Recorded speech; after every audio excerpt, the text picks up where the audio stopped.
का सन्नाटा चारों ओर फैला हुआ था। ट्रक हाईवे पूरा सुनसान था। चारों ओर ठंड से हाड़ कपा देने वाली ठंड चल रही थी। हाईवे के चारों ओर घना जंगल था। उसी हाईवे पर एक मर्सिडीज दौड़ रही थी। उसमें 3 लोग सवार थे, राहुल, निधि और उनकी 10 साल की बेटी तानिया। राहुल अपने दोस्त सैफ के घर ईद की पार्टी में शामिल होने के लिए गया था और पार्टी करके घर लौट रहा था। निधि ने मुस्कुराकर ड्राइव करते हुए राहुल से कहा, कुछ भी कहो राहुल, आज तो ईद की पार्टी में मजा आ गया। हाँ, मेरा दोस्त बहुत ही बिंदास और हंसी मजाक करने वाला व्यक्ति है। मैंने देखा उसके घर पर शहर की एक से एक बड़ी हस्ती थी, मगर फिर भी वो उन सबको इग्नोर करके हमें इम्पोर्टेंस दे रहा था। हाँ, देगा क्यों नहीं, आखिर मेरा दोस्त जो है। सच में राहुल, अमेरिका से इंडिया लौटकर बहुत अच्छा फील हो रहा है। वैसे तुम्हारा दोस्त सचिन अभी तक नहीं आया अमेरिका से? निधि की बात सुनकर राहुल चौंक कर बोला, ओह शिट यार, उसका फोन आया था कि वो इंडिया आ रहा है। उसने बोला था कि मुझे एयरपोर्ट पर पिक कर ले। निधि बहुत नाराज होगा वो। कोई बात नहीं, उससे बोल देना कि तुम्हें बिल्कुल याद नहीं रहा और फिर तुम्हें सैफ की इनवाइट की हुई ईद पार्टी में भी तो शामिल होना था। निधि ने इतना बोला ही था कि उसकी बेटी तानिया ने अपनी माँ की ओर देखकर कहा, मुझे भूख लगी है माँ, और प्यास भी। तानिया की बात पर निधि ने बुरा सा मुंह बनाकर उसकी ओर देखकर कहा, पार्टी में तो इतना खाया था तुमने, फिर भी भूख लगी है। निधि की बात पर तानिया ने मासूम सा चेहरा बनाकर कहा, कोई बात नहीं मम्मी, मुझे पानी ही पिला दीजिए। कितनी बार बोला है मुझे मम्मी मत बोला करो। पानी अभी नहीं है, आगे जाकर कोई शॉप पड़ेगी तो बोतल खरीद के दे दूंगी। निधि की बात पर राहुल ने मुस्कुराकर कहा, छोटी बच्ची है निधि, इतना नाराज होना सही नहीं है। राहुल ने इतना कहा ही था कि अचानक एक काली परछाई राहुल की कार के सामने आकर खड़ी हो गई। राहुल के पैर अचानक ब्रेक पर पड़ गए। गाड़ी तेज रफ्तार में थी। ब्रेक अचानक लगने से पलटते पलटते बाल बाल बची थी। राहुल के चेहरे पर भयानक ठंडी में भी पसीने की बूंद टपकने लगी। वो दोनों कार से बाहर निकल आए। निधि ने डरते हुए कहा, आखिर कौन था ये? ऐसा लगा जैसे कि कोई भयानक काली परछाई मेरे कार के सामने आकर खड़ी हो गई हो। वह दोनों काली रात के सन्नाटे में इधर उधर देखने लगे। तभी निधि को एक घने पेड़ के पास दो चमकीली हुई आंखें दिखाई दी। उसकी आंखें बिल्कुल भेड़ियों की तरह लग रही थी। निधि ने चीखते हुए राहुल से कहा, राहुल देखो कौन है वो, जल्दी से गाड़ी में बैठो, मुझे बहुत डर लग रहा है। राहुल ने उस तरफ देखा तो उसके रोंगटे खड़े हो गए। वो दोनों गाड़ी के अंदर बैठने ही वाले थे कि अचानक एक अजीब सा चेहरा वाला भयानक सा आदमी बिजली की रफ्तार से उनके सामने आकर खड़ा हो गया। राहुल ने देखा कि उसका चेहरा बिल्कुल सड़ा हुआ था और उसकी आंखें भेड़िए की तरह चमक रही थी। उसके लंबे लंबे बाल उसके कंधे तक आ रहे थे और उसके दांत भेड़िए की तरह बाहर की ओर निकल रहे थे। हाथों की जगह नुकीले पंजे थे। राहुल को देखकर अजीब से अंदाज में हंसने लगा, मगर जैसे ही राहुल की नजर उसके कपड़ों पर गई, राहुल की आंखें फटी की फटी रह गई। वो हकलाते हुए बोला, भाईजान, भाईजान, मुझे माफ कर दो, मुझे छोड़ दो। राहुल ने इतना कहा ही था कि अचानक उस अजीब से देखने वाले भयानक आदमी ने अपने पंजों से राहुल की गर्दन कसकर पकड़ ली और एक ही सेकंड में उखाड़ कर जमीन पर फेंक दी। राहुल के धड़ से लाल रंग का खून का फुहारा फूट पड़ा।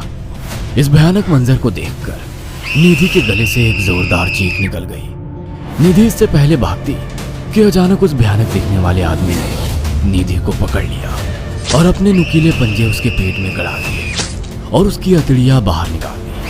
निधि की एक दिल दहला देने वाली चीख सन्नाटे को चीर गई। अचानक हवा का एक बवंडर उठा और वो भयानक सा दिखने वाला व्यक्ति देखते ही देखते बवंडर के साथ गायब हो गया। तानिया ने डरते डरते निधि के मोबाइल से पुलिस और सैफ को बुला लिया और कुछ ही देर में वहां चारों ओर पुलिस की गाड़ियां थी। पुलिस ने राहुल के दोनों दोस्त सैफ और सचिन को वहीं बुला लिया। इंस्पेक्टर अर्जुन ने दोनों से कहा, मैंने ऐसी हत्याएं अपने करियर में कभी पहले नहीं देखी। ये काम तो ना किसी जानवर का लगता है, ना ही किसी इंसान का। सचिन कपकपाती हुई आवाज में बोला, आप कहना क्या चाहते हैं? कुछ कह नहीं सकता। जिस किसी ने भी इन दोनों को मारा है उससे एक बात तो साबित होती है कि वो इन दोनों से हद से ज्यादा नफरत करता था। अब सारी सच्चाई तो यह बच्ची ही बता सकती है। इतना बोलकर इंस्पेक्टर अर्जुन तानिया के पास चला गया, जो बेहद डरी हुई थी। तानिया ने आंखों देखी सारी घटना इंस्पेक्टर अर्जुन को बता दी। तानिया की बात सुनकर इंस्पेक्टर अर्जुन कंफ्यूज चेहरा लेकर मोबाइल पर किसी से बात करने लगे। सचिन इंस्पेक्टर के पास आ गया और सैफ भी डरता हुआ इंस्पेक्टर अर्जुन के पास आकर बोला, क्या हुआ इंस्पेक्टर? तानिया ने क्या बताया? उसने जो बताया वो काबिल यकीन नहीं है। उसकी बात पर किसी भी तरह से यकीन नहीं किया जा सकता। फिर भी कुछ तो बताया इंस्पेक्टर। हाँ, उस बच्चे के मुताबिक एक भूत ने निधि और राहुल को बड़ी बेदर्दी से मारा है। इंस्पेक्टर की बात सुनकर दोनों बुरी तरह से चौंक गए। क्या मतलब है इस बात का? बच्ची बेहद डरी हुई है। हम आगे की तफ्तीश जारी रखेंगे। निधि और राहुल तो चले गए, अब तानिया को मैं रख लूंगा। नहीं, राहुल मेरा अच्छा दोस्त था। तानिया अब मेरे साथ रहेगी। देखिए, बच्ची के माँ बाप अब इस दुनिया में नहीं है और आप दोनों भी शादीशुदा है। मुझे नहीं लगता कि आप दोनों बच्ची की सही से देखभाल कर सकते हैं। मेरी कोई औलाद नहीं है। मैंने अपनी पत्नी को फोन कर दिया है, वो भी IPS ऑफिसर है। ये बच्ची आज से मेरे साथ रहेगी। उसका मासूम चेहरा मेरे दिल में उतर गया है। अब तुम दोनों जा सकते हो। पूछताछ के लिए मैं जब भी तुम्हें बुलाऊं तुम दोनों आ जाना। इंस्पेक्टर ने ये बात बोली ही थी कि अचानक वहां पर मौसम बदल गया। चारों ओर काली घटाएं छा गई और एक भयानक बवंडर उठा और देखते ही देखते सब पुलिस वालों के सामने वो भयानक चेहरे वाला आकार सबके सामने खड़ा हो गया। उसको देखकर सबके रोंगटे खड़े हो गए। देखते ही देखते उसने अपने भयानक पंजे सैफ की आंखों में डालकर उसकी आंखें निकाल ली। सैफ ने चीखते हुए वहीं दम तोड़ दिया। उस भयानक आदमी को देखकर सचिन उसके पैरों पर गिर गया। तुम तो भाईजान से कपड़े पहने हो। मैं समझ गया, तुम भाईजान हो। मुझे माफ कर दो भाईजान, मुझे यहाँ से जाने दो। मैंने कुछ नहीं किया था। वो भयानक चेहरे वाला गुर्राते हुए बोला, बता इन सबको कि ये सब इतनी भयानक मौत क्यों मरे। सचिन दौड़ता हुआ इंस्पेक्टर अर्जुन के पास गया और बोला, मैं जानता हूँ इसने इन तीनों को क्यों मारा। इसका नाम भाईजान था। जब ये जिंदा था ये किसी का भाई किसी की जान था। बहुत साल पहले ये हम सबका बहुत अच्छा गहरा दोस्त और बिजनेस पार्टनर था। ये सबकी बहुत मदद किया करता था। इसकी प्यारी सी बेटी थी तानिया, जो इस वक्त कार के अंदर बैठी हुई है। ये इसी की बेटी है। भाईजान अपने सारे पैसों से एक बहुत बड़ा हॉस्पिटल खोलना चाहता था जिससे गरीबों का मुफ्त इलाज किया जा सके, मगर हम तीनों इसके लिए तैयार नहीं थे। हमारी नीयत उसकी दौलत पर खराब थी और एक दिन हम सब धोखे से ईद के दिन भाईजान को यहाँ ले आए और इसे मारकर फेंक दिया। तो फिर तुम सबने इसकी बेटी को क्यों जिंदा छोड़ दिया?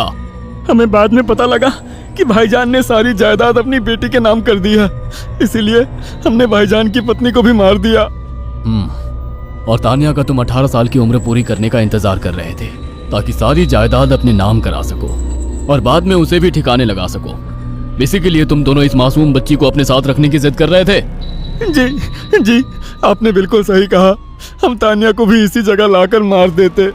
सचिन की बात सुनकर इंस्पेक्टर अर्जुन की आंखों में खून उतर आया। इंस्पेक्टर अर्जुन के कुछ कहने से पहले ही